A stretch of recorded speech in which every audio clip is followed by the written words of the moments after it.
Hi, welcome to the weekly reading. I'm Charlie.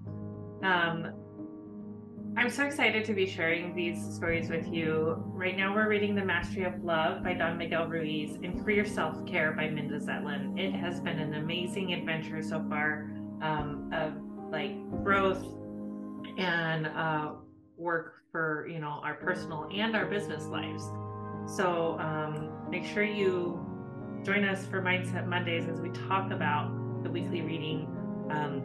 Again, those posts on their YouTube channel and your favorite podcast player on Mondays. So without further ado, we're going to get started. This week we are on chapter 5 of The Mastery of Love, and chapter 5 is the perfect relationship. The perfect relationship. Imagine a perfect relationship. You are always intensely happy with your partner because you live with a perfect woman or man for you.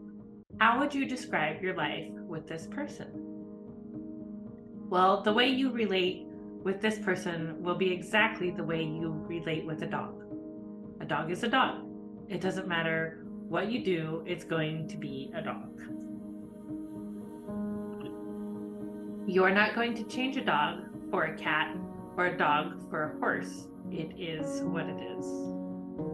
Just accepting the fact in your relations with other humans is very important.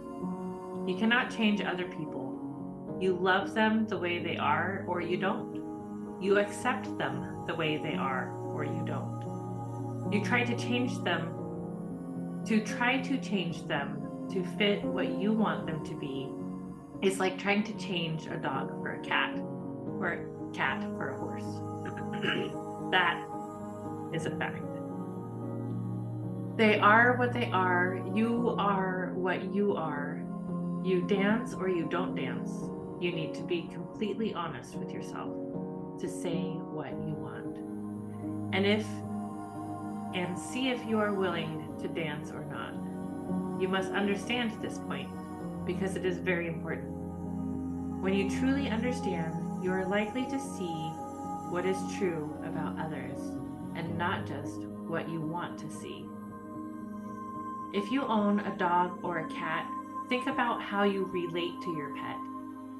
Let's consider your relationship with a dog, for example.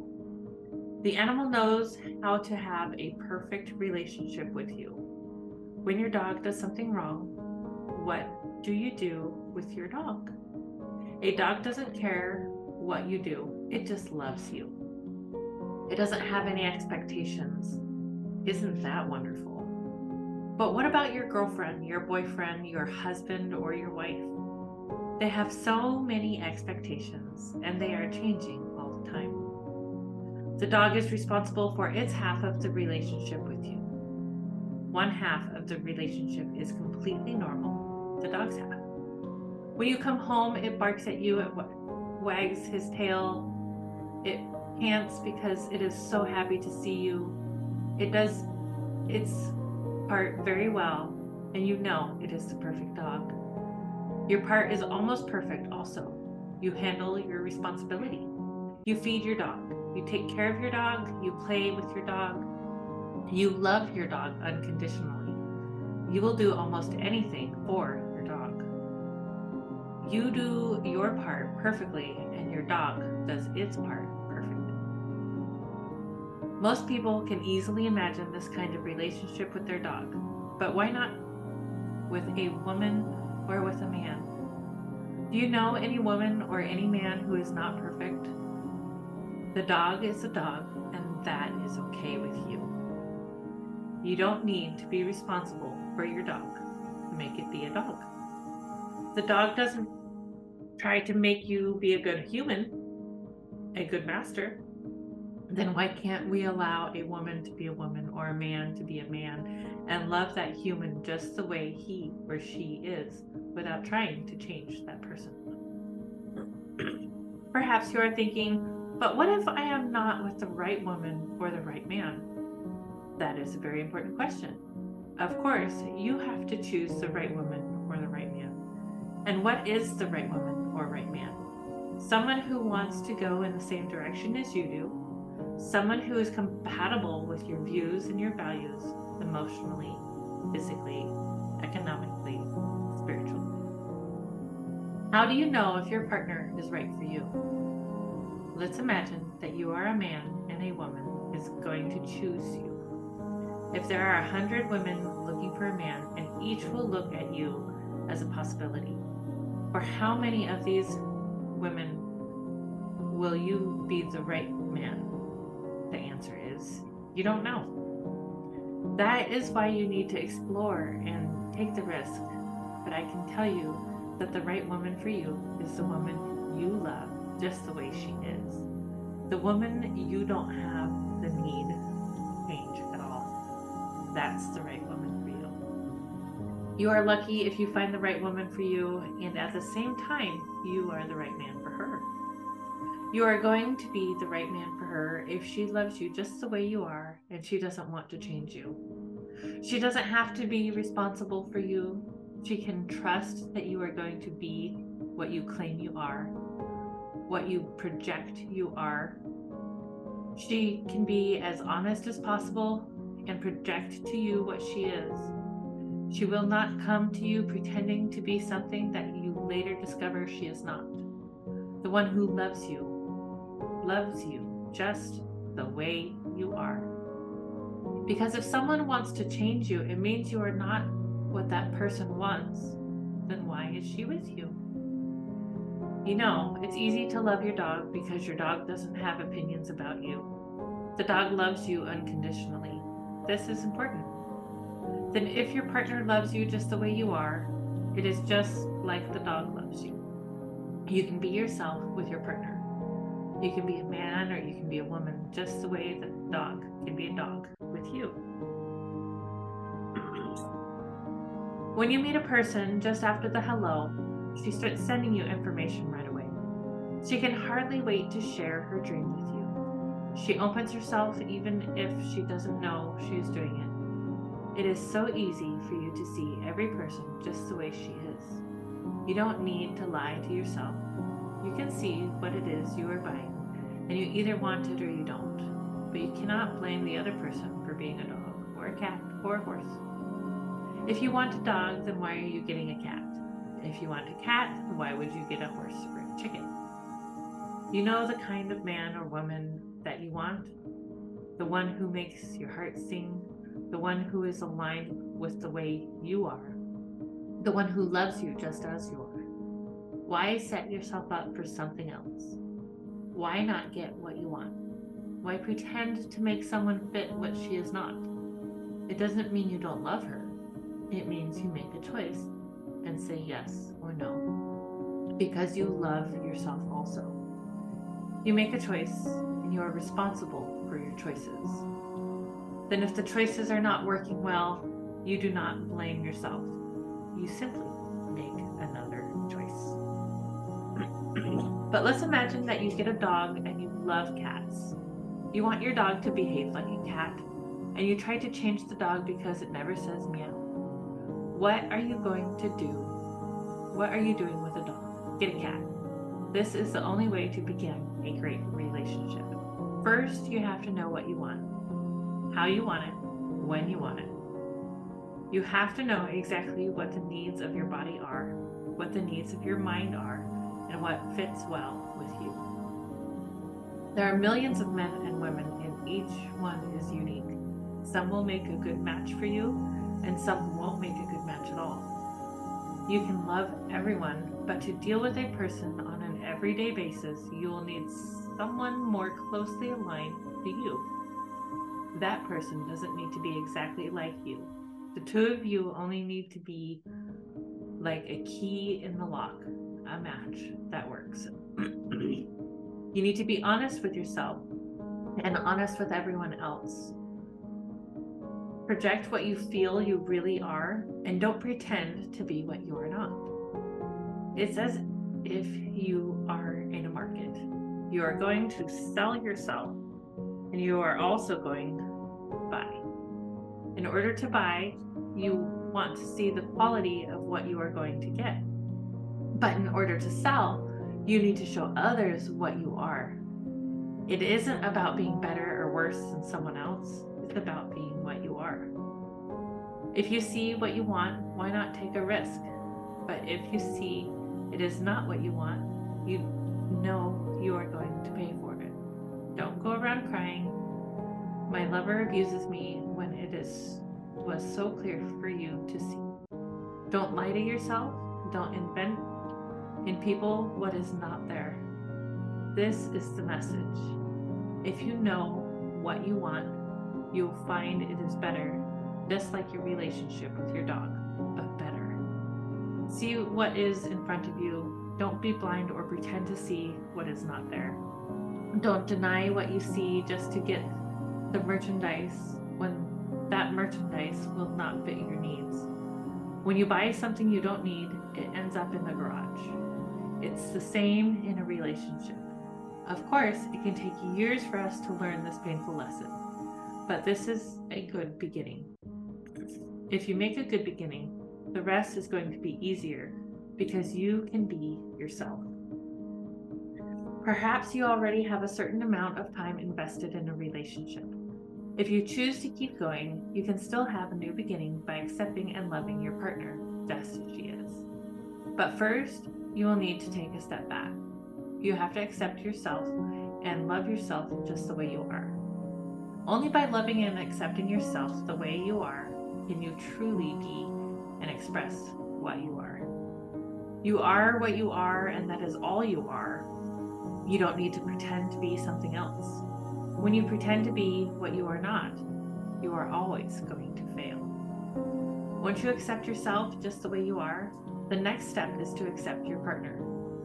If you decide to be with a person, don't try to change anything about her. Just like your dog or your cat, let her be who she is. She has the right to be who she is. She has the right to be free.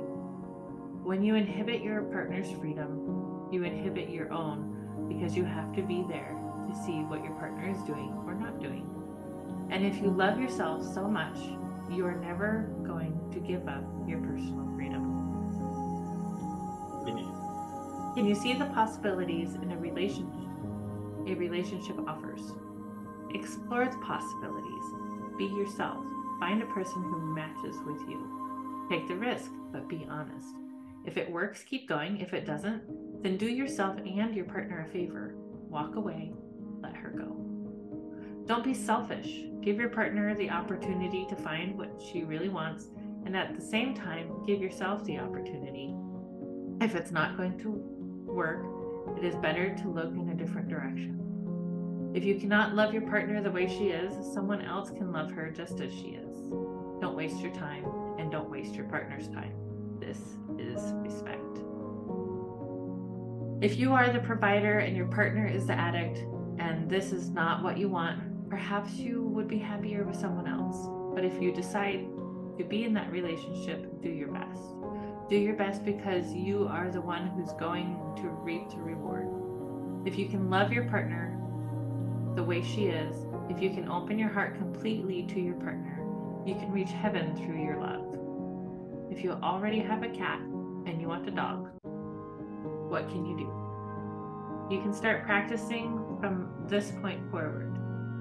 You have to aim for a new beginning by cutting your ties with the past and starting all over again.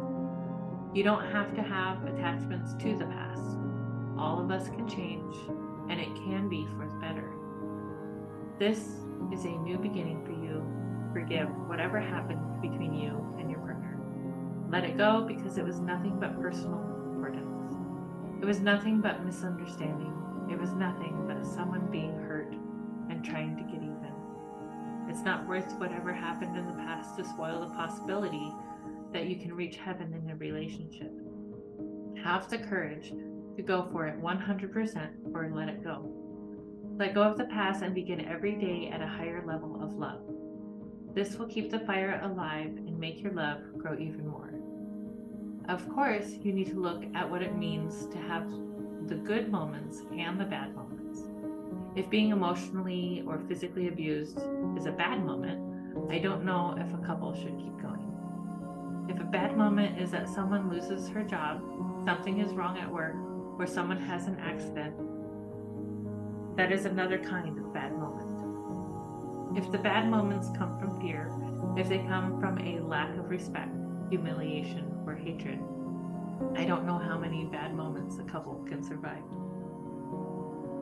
In the relationship with your dog, you can have a bad moment. For whatever reason, it happens. An accident, a bad day at work, or whatever. You come home and the dog is there barking at you, tail wagging, looking for you. Your attention. You don't feel like playing with the dog, but the dog is there. The dog will not feel hurt that you don't want to play because it doesn't take it personally. Once the dog celebrates your arrival and finds out you don't want to play, the dog goes and plays by itself. The dog doesn't stay there and insists that you be happy. Sometimes you can feel more support from your dog than from your partner who wants to make you happy. If you don't feel like being happy and you only want to be quiet, it's nothing personal. It has nothing to do with your partner. Perhaps you have a problem and you need to be quiet. But that silence can cause your partner to make a lot of assumptions. What did I do now? It's because of me. It has nothing to do with your partner. It's nothing personal. Left alone, the tension will go away and you will return to happiness. That is why the key in the lock has to be a match, because if one of you has a bad moment or an emotional crisis, your agreement is to allow each other to be what you are. Then the relationship is another story. It's another way of being, and the whole thing can be very beautiful. Relationship is an art. The dream that two create is more difficult to master than one. To keep the two of you happy, you have to keep your half perfect. You are responsible for your half, and your half has a certain amount of garbage. Your garbage is your garbage. The one who has to deal with that garbage is you, not your partner. If your partner tries to clean your garbage, she is going to end up with a broken nose. We have to learn not to put our nose where no one wants it. And it's the same with your partner's half. Your partner has a certain amount of garbage. Knowing your partner has garbage, you allow her to deal with her own garbage. You are going to love her and accept her with all of her garbage.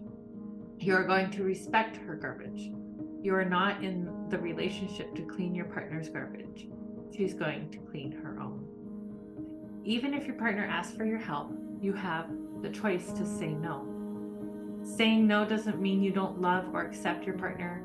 It means you are not able or you don't want to play that game. For example, if your partner gets angry, you can say, "You have the right to be mad, but I don't have to be mad because you are mad. I didn't do anything to cause your anger." You don't have to accept your partner's anger at all, but you can allow her to be angry. There is no need to argue, just allow her to be what she is. Allow her to heal without intervening. And you can also agree not to interfere with your own healing process. Let's say that you are a man and you are happy, and for whatever reason, your partner cannot be happy. She has personal problems, she is dealing with her garbage, and she is unhappy. Because you love her, you will support her. But supporting her doesn't mean that you are going to be unhappy because she's unhappy. This is not support at all. If she's unhappy and you get unhappy, both of you stink. If you are happy, your happiness can bring her happiness back. In the same way, if you are down and she is happy, her happiness is your support. For your own sake, let her be happy. Don't even try to take her happiness away. Whatever happens in your work, don't come home and throw your poison at her. Be silent and let her know it's nothing personal. You're just dealing with yourself. You can say, "Keep being happy, keep playing, and I will join you when I can enjoy your happiness. Right now, I need to be alone." If you understand the concept of the wounded mind, you will understand the reason why romantic relationships are so difficult. The emotional body is sick, it has wounds, it has poison. If we are not aware that we are sick or that our partner is sick, we become selfish. The wounds hurt, and we have to protect our wounds, even from the one we love. But if we have the awareness, we can have different agreements. When we are aware that our partner has emotional wounds and we love our partner, we certainly don't want to touch her wounds. We don't want to push her to heal her wounds, and we don't want her to push us to heal our wounds. Take the risk and take the responsibility to make a new agreement with your partner. Not an agreement that you read in a book, but an agreement that works for you.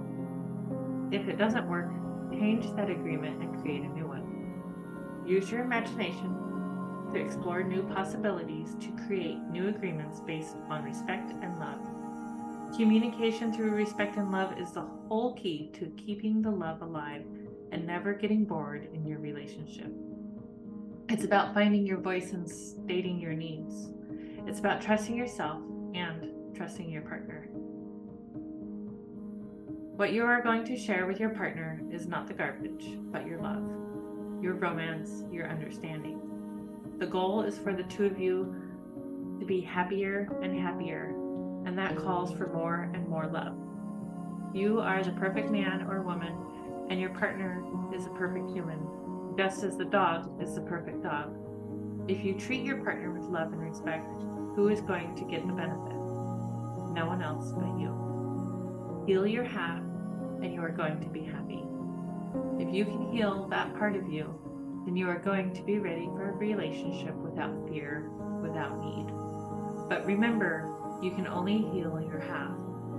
If you are in a relationship and you work with your half, and your partner works with the other half, you will see how quickly progress is made. Love is what makes you happy. And if you become the servant of love, and your partner becomes a servant of love, you can just imagine all the possibilities.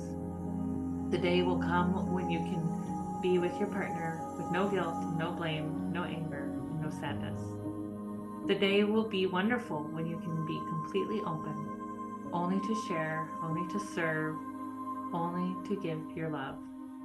Once you decide to be a couple, you are there to serve the one you love, the one you choose. You are there to serve your love to your lover, to be each other's servant. In every kiss, in every touch, you feel you are each other. You feel you are each there to please the one you love, without expecting anything back. More than sex, it's about being together. The sex becomes wonderful also, but it's completely different. Sex becomes a communion.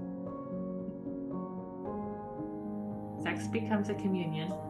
Sex becomes a complete surrendering, a dance, an art, a supreme expression of beauty. You can make an agreement that says, I like you, you are wonderful, and you make me feel so good. I'll bring the flowers, you bring the soft music, we'll dance and both go to the clouds. It's beautiful, it's wonderful, it's romantic. It's no longer a war of control, it's about service. But you can only do that when the love you have for yourself is very strong. And this week in Career Self-Care by Minda Zetlin, we are starting part 2, the people in your work and life, and we are on chapter 5. Chapter 5, who's your tribe?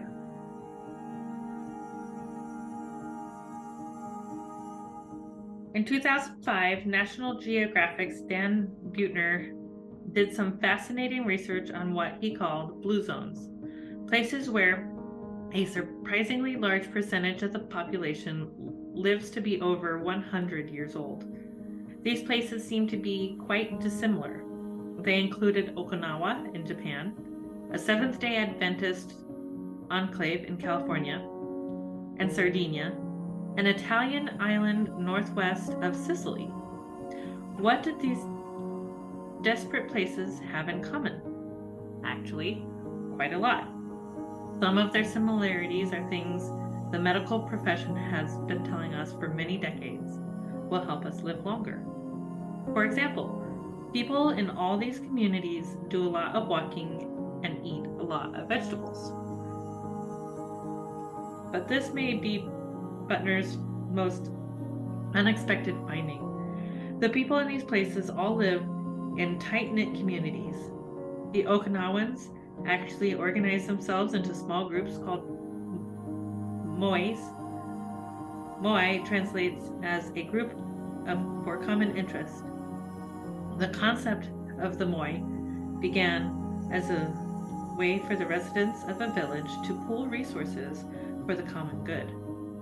More modern mois have 5 members who are grouped together as young children and usually remain friends for life. If a member of the moi receives a windfall, they all share. If a member of the moi suffers an unexpected setback, the other members help out.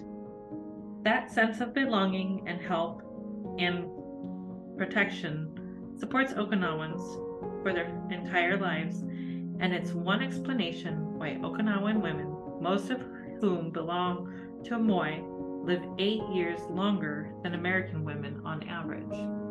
Even though Okinawa is Japan's poorest prefecture with lower incomes and higher unemployment than the rest of the nation. The opposite is also true. If being in a tight-knit community lengthens your life, being isolated shortens it. According to the National Institutes of Health, social isolation and loneliness increase your risk of high blood pressure, heart disease, obesity, a weakened immune system, anxiety, depression, and cognitive decline.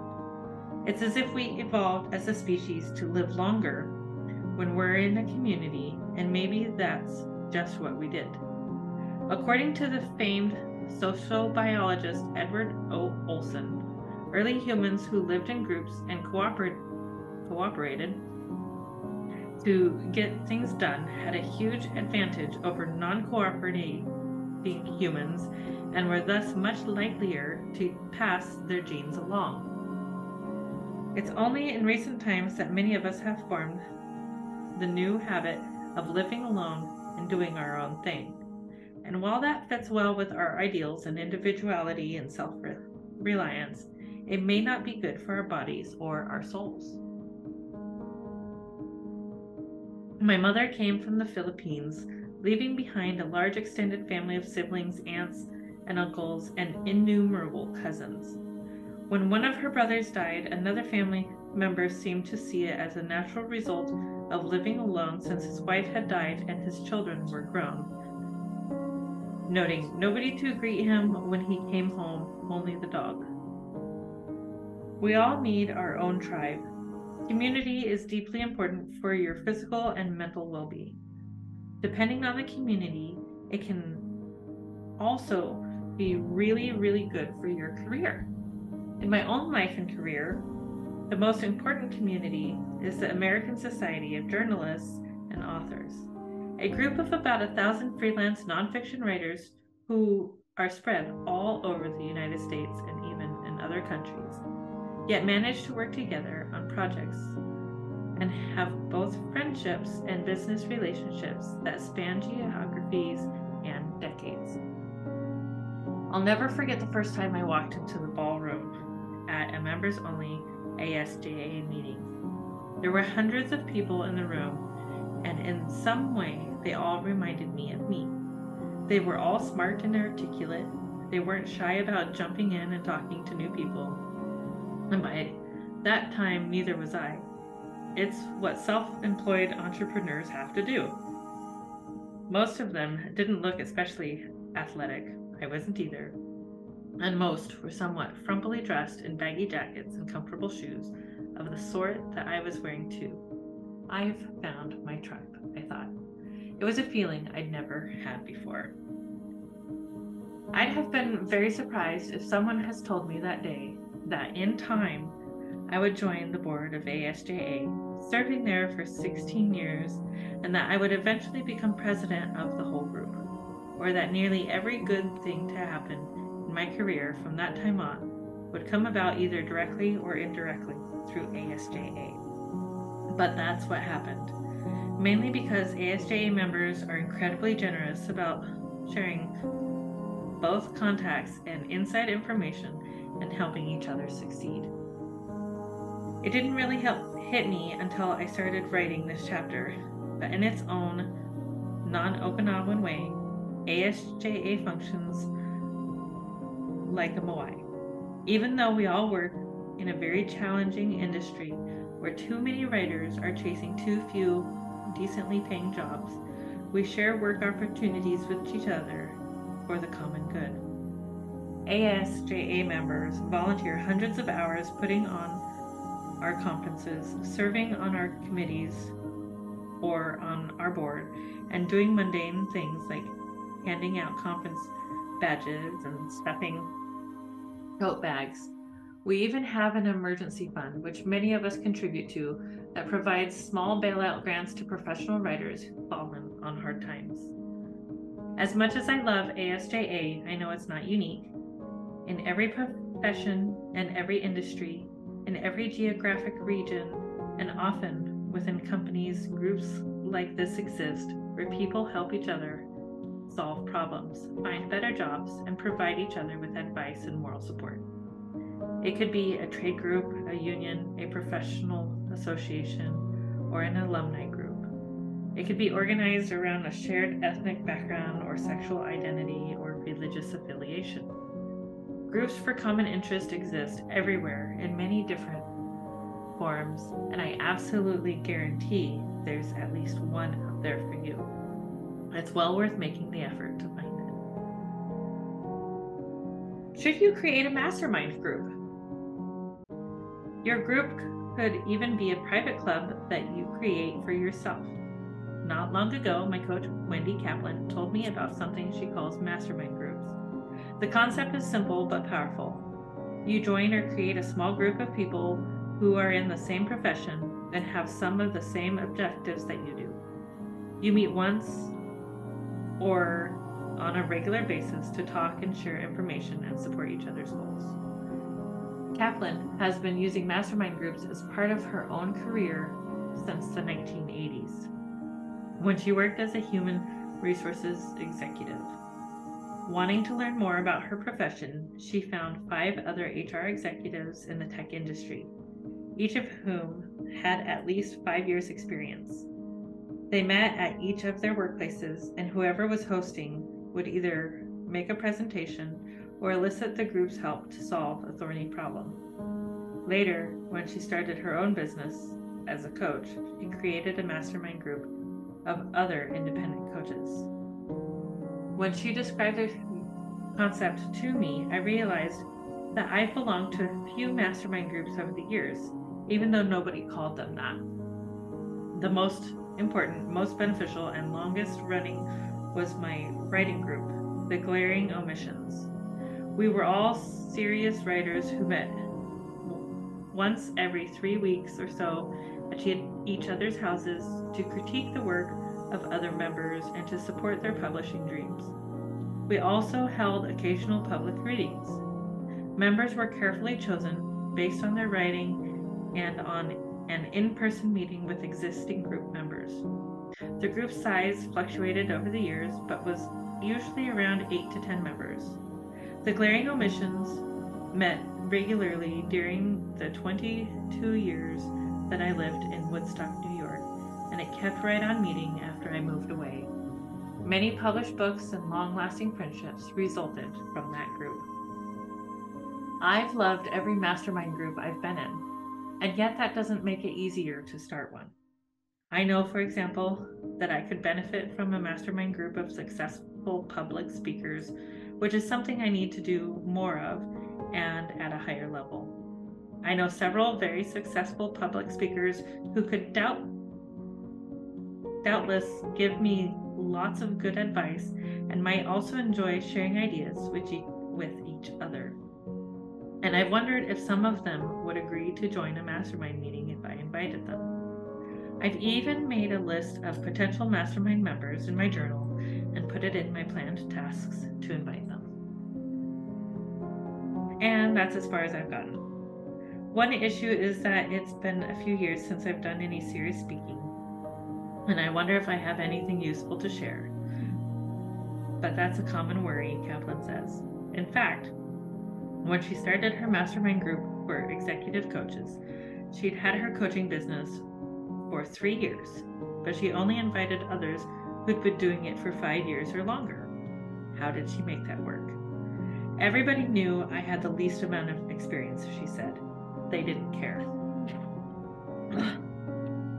But a bigger part of the problem is the same thing that so often prevents us from doing things we want to do.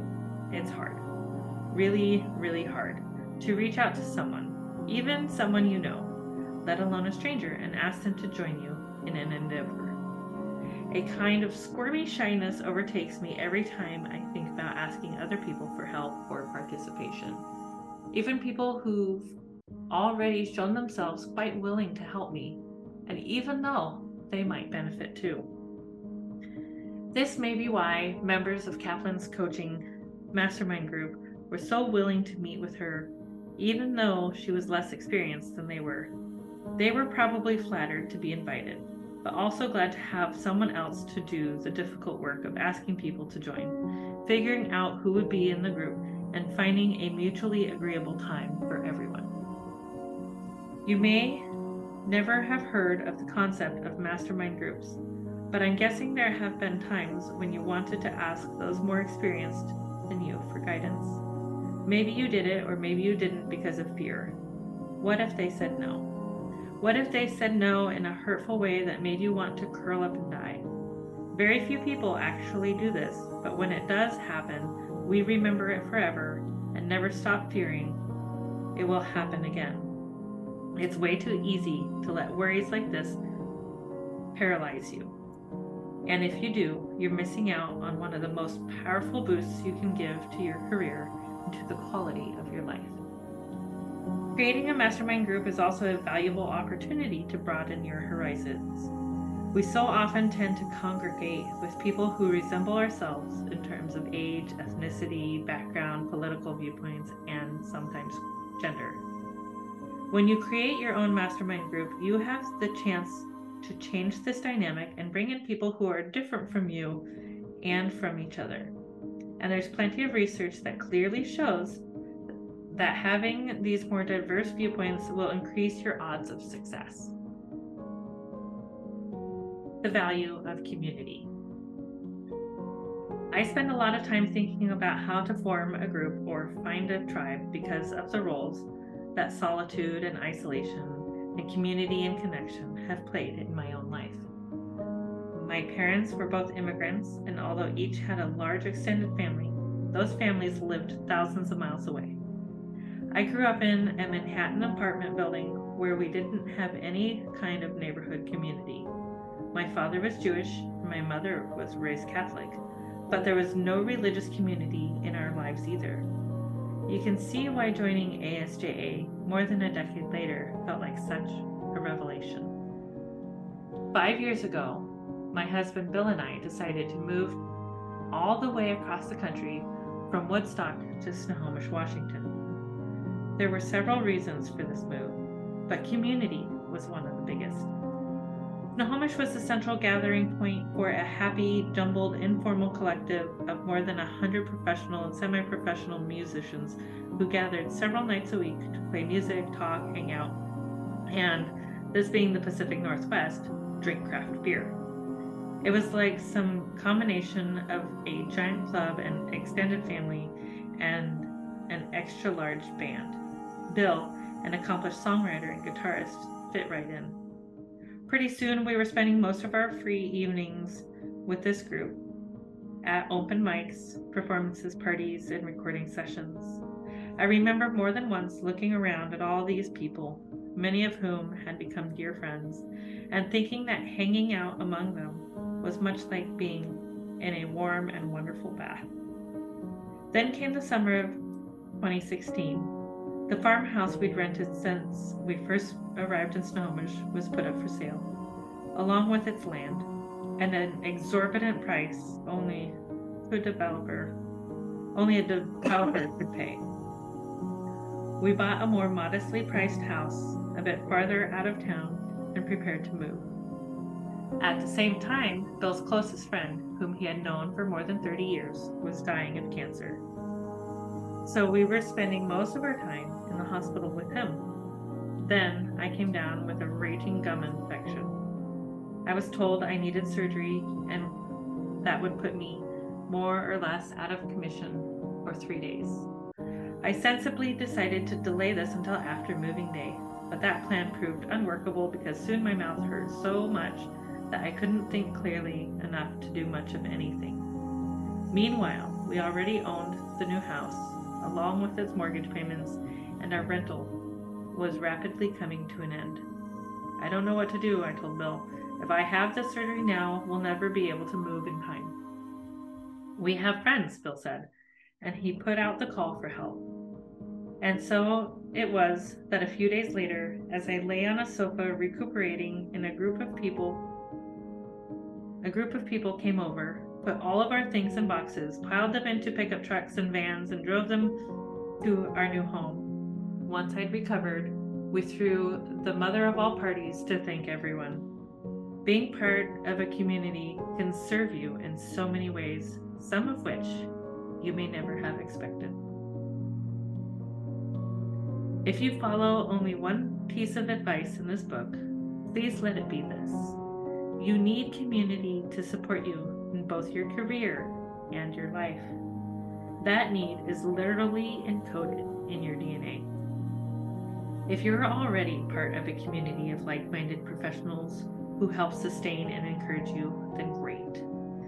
You're probably a lot better off than you would be without them. But if you're not, do what you have to do to find a community that can nurture you and your ambitions for the future. Online communities are great, but ones that meet face-to-face or at least by video chat are better. You may not gel with the first one you try or the second, but please don't give up. Keep trying until you discover or create a group that is the right fit. There's a Moai out there for you. You just have to find it.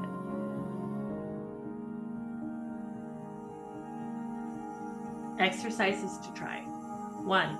Find a community that fits. Think about the role community has played, or could play in your career and your life. What communities have you belonged to so far, and what have you gotten out of being in them? What community would you like to belong to? Do a little research online and by asking around among your peers to learn what communities might be available to you that you don't know about. Consider trying different communities on for size by attending a meeting or two and seeing if it feels right. Number 2, try a mastermind group. As a first step, grab some paper or your journal and make a list of at least 4 people you would like to learn from. These can be people you already know or people you would like to get to know. Can you make a commitment to yourself to reach out to just 2 of these people? Ask them if they'd agree to a single meeting in person, perhaps over coffee, or by video chat to talk about their work and yours. It's wise to start with just 2 or 3 people in case they have contacts they want to invite as well.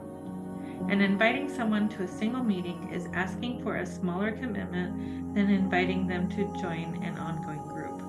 Besides, you won't know until that first meeting whether the group is a congenial mix of personalities or not. If it is, it will feel natural to make plans to meet again. Hi, thanks for joining us for this week's weekly reading. Again, that was chapter 5 of both Career Self-Care by Minda Zetlin and The Mastery of Love by Don Miguel Ruiz. These were amazing chapters today. I can't wait to talk with you guys about them with Heather coming up on the next Mindset Monday. Namaste. The Marysville Police Foundation is a 501c3 organization to support these areas of the Marysville Police Department, law enforcement, officer wellness, and the community outreach programs and activities. We look forward to serving you. We take the mystery and pain out of social media consistency for your business, giving you back time to shine in your zone of genius. Social media is the new branding. It deserves its own attention, thought, and effort.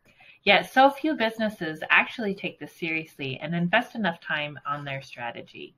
We can do it for you at an affordable rate that will fit into your budget and allow you to pursue other revenue channels as well. The hardest part of social media management is keeping up the consistency to be seen and know what to post, when to post. Are you ready to have everything ready to go for you, saving you time and energy by not having to do it all yourself? Still getting your message out so that people get to know you, like you, and develop trust while opening yourself up to more time for the business of your business where you shine. Working with Women in Leadership, BSMB LLP, is a unique experience that bridges the gap from face-to-face to virtual relationship marketing. Not only do we love to help you shine on social media, we love to share tools to help you grow with us, body, soul, mind, and business. Check out our podcast and YouTube channel for Mindset Mondays, Social Media Training Wednesdays, business interviews and special topics on Fridays, and weekly readings on Sundays. To schedule your consultation or podcast interview, head to our website, www.womeninleadershipbsmb.com. Our weekly readings on Sunday, our podcast, Mindset Monday, social media training with Heather on Wednesdays, guest interviews, and special topics on Fridays. Thank you for joining us. Find out more and schedule with us online at www.womeninleadershipbsmb.com, where you have a spot at the table. Thank you for joining in on the fun. Be sure to like and subscribe for more.